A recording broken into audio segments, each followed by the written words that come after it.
আসন্ন Sylhet women's chamber of commerce and ইন্ডাস্ট্রির যে দ্বিবার্ষিক নির্বাচন ২০২৫ সালের, সেটি কিন্তু আগামী ৭ই সেপ্টেম্বর অনুষ্ঠিত হবে। সময় খুব ঘনিয়ে এসেছে। তবে আজকে আমরা যার সাথে কথা বলবো তিনি কিন্তু সেই নির্বাচনের পরিচালক পদপ্রার্থী। তার নাম হচ্ছে তাহমিনা হাসান চৌধুরী।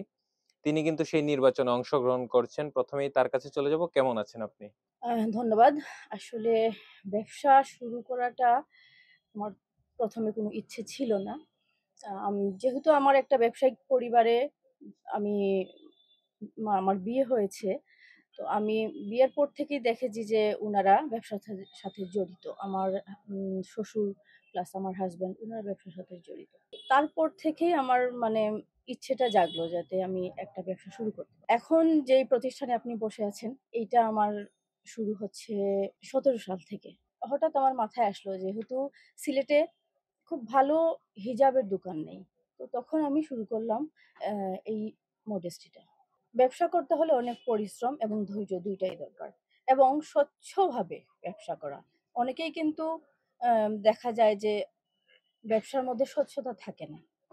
তো আমি তাদেরকে বলব যে ব্যবসা করতে হলে স্বচ্ছতা এবং পরিশ্রমী হতে হবে। বিশাল একটা পরিকল্পনা আছে।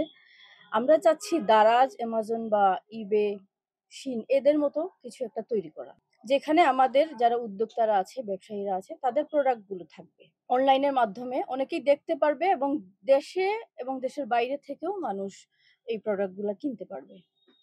এটাই আমাদের লক্ষ্য।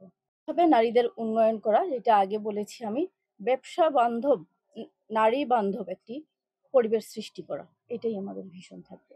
বিগত ১০ বছরে এই ১ম ওমেন চেম্বার অফ কমার্সে নির্বাচন হতে যাচ্ছে। তো সবাইকে আমি বলব আপনারা সবাই আমাদেরকে সর্বাত্মকভাবে সহযোগিতা করেন। আপনারা ভোট দিতে আসেন। জয় পরাজয় অবশ্যই থাকবে। আমি পরাজিত হলেও আপনাদের সাথে আছি। আর জিতে গেলেও তো আপনাদের সাথে থাকবোই।